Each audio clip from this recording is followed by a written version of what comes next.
I was removed from my friends and my family. I was very much alone. I was in such a foreign environment, and I learned how to thrive despite that. Without these opportunities to learn beyond the institution, the connection is not made. I really do believe in experiential learning in all its facets, and really this program provided me really the opportunity to get my foot into the door and then surround myself with people who are in this space that could support my journey. Experiential learning gives you experience in terms of resume building, as well as actual on-field, on-site training in different fields and at different companies. I did speak to a lot of people who had also seen the Alert job posting. They're like, I saw that, but it just seems so out there. Like, no, thank you. And I'm like, it is out there. I want to do it so badly.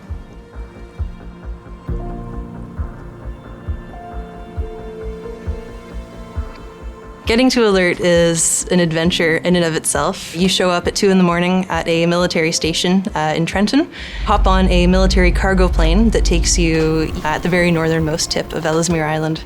My first term, I was there in the winter, and I got about a month of daylight before the sun set for good in mid-October, and it was just complete darkness for a little over 2 months. And then I returned to the Arctic for my last work term. I showed up in early May, I left in early September, and the sun didn't set once. And I just had so much fun. I got to have all these experiences that I never even imagined. The Global Atmosphere Watch Observatory, or the GAW Lab, as we call it, it's quite small. It's located 6 kilometers off station. 3 days a week we would drive out there and we would collect samples, work with the equipment, collect data. The station is normally operated by 2 scientists or technicians, and because of COVID restrictions, no one was able to come up to replace her, so for a period of 5 weeks, I independently operated the station.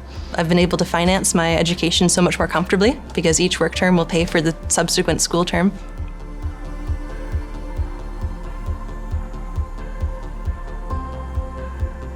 I was a transfer student here at the University of Guelph. I attended a talk by Angela Davis, and from there, at that moment, I decided that Guelph was the university I wanted to be at. I started as a student not knowing anyone or anything about the campus. I reached out to the Culture Diversity Office, and that led me to learning about some of the other programs that were available to students on campus, and one of those programs was the Catalyst program. My group, we participated in a food kitchen. And so our group really focused on learning about the efforts around poverty, food insecurity, and racism within Mississippi. The trip took place during Black History Month, which was very important for me and significant for me. It really highlighted the work that the civil rights movement has brought to society, but also for me, it really grounded me in who I was. And at that moment, and some of the activities that we did on that trip allowed me to really set my feet on the soil that my ancestors worked. And that was life-changing for me. I was able to connect with professionals in this space, which at the time supported the program, but it also supported me in my career path once I graduated. And I think pieces of experiential learning allow an opportunity for students to engage with their community beyond the academic sphere. And for me, that became pivotal really in shaping the program and the experience for students, but also shaping my life. I chose nail science at the University of Guelph because it seemed like the major benefit is that it's very multidisciplinary. It looks at things from a bunch of different perspectives. Experiential learning to me is the ability to get real-world perspective into what it's actually like in a job application and get an idea of like beyond the theoretical stuff that you're seeing in your courses and being able to build your resume throughout your undergraduate career. My first position was at the Bioproducts Discovery and Development Center, which is actually on the University of Guelph campus.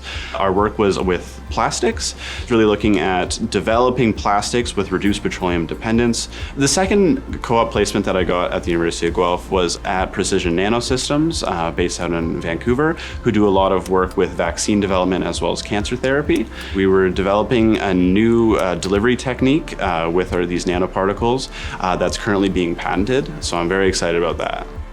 Experiential learning is an incredible opportunity for students to get some hands-on experience in either the field of their studies or anything that's of interest to them. It's really a great opportunity for career exploration, career confirmation, and for students to find themselves and to connect with the community here at Guelph. We have both curricular and co-curricular, so sometimes students are able to get an academic credit for their experiential learning. We have all types of paid experiences, unpaid experiences, community involvement, work with employers. We know from our students, it's helped them to build their networks, skills, knowledge, attitudes, find passion, discover strengths they didn't know they had. I learned a lot about how to be brave and how to push myself so completely outside my comfort zone. When I first got into nanoscience, even just starting, I wasn't super sure what I wanted to do. Experiential learning has helped me refine what I'm interested in and figure out my research passions. If you have the opportunity and the means to engage in a program like experiential learning, I would say do it. What it does is allows us or individuals to make sense of themselves and the work that they do and how they can contribute to their community.